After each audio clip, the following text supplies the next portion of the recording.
సంక్షేమ హాస్టళ్లపై ప్రత్యేక దృష్టి సారించాలని అధికారులను సీఎం రేవంత్ రెడ్డి ఆదేశించారు. హాస్టళ్లలోని విద్యార్థులు, ఉద్యోగులకు ముఖ గుర్తింపు అమలు చేయాలని తెలిపారు. హాస్టళ్లను వైద్య కళాశాలలతో అనుసంధానం చేయడం సహా విద్యార్థులకు ఆరోగ్య పరీక్షలు నిర్వహించాలని ఆదేశించారు. హాస్టళ్లలో ఆహార నాణ్యత తనిఖీలు, వైద్య సేవలు, విద్యా సాంకేతిక కోసం ప్రత్యేక యాప్లను వినియోగించాలన్నారు. సంక్షేమ హాస్టళ్ల అత్యవసర ఖర్చులకు ప్రభుత్వం ముఖ్యమంత్రి సహాయ నిధి నుంచి కేటాయించిన 60 కోట్ల చెక్కులను ఉన్నతాధికారులకు సీఎం రేవంత్ రెడ్డి అందజేశారు.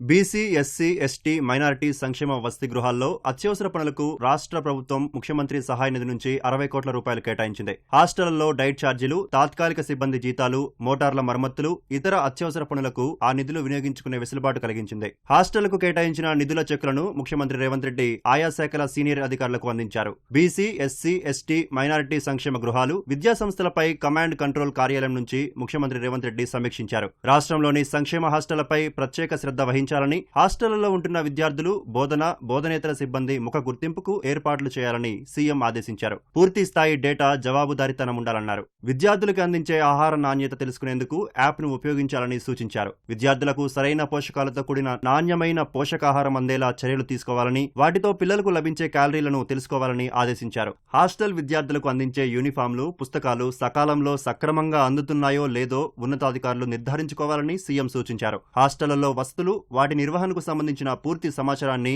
ఎప్పటికప్పుడు డాష్ బోర్డులో అప్లోడ్ చేయాలని ముఖ్యమంత్రి ఆదేశించారు.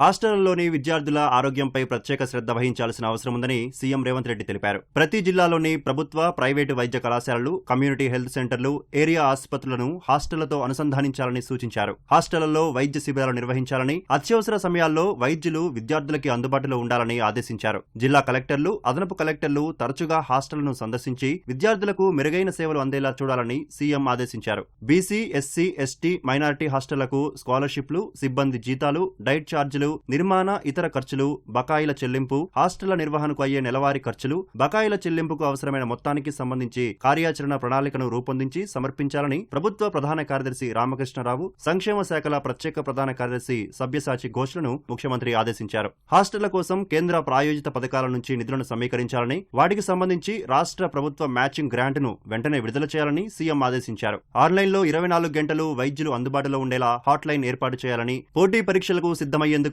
సాంకేతిక పరిజ్ఞానాన్ని ఉపయోగించుకోవాలని సీఎం సూచించారు. హాస్టల్ విద్యార్థులకు అందించే సేవలను సోషల్ మీడియా ద్వారా తెలియజేయాలని, ఉద్దేశపూర్వకంగా చేసే తప్పుడు ప్రచారాన్ని అడ్డుకోవాలని ముఖ్యమంత్రి సూచించారు. వాటన్నింటికీ అవసరమైన యాప్లను రూపొందించాలని ముఖ్యమంత్రి ఆదేశించారు. సమీక్షకు ముందు సంక్షేమ శాఖల ప్రత్యేక ప్రధాన కార్యదర్శి సబ్యసాచి ఘోష్ హాస్టల్లోని పరిస్థితులపై ప్రెజెంటేషన్ ఇచ్చారు.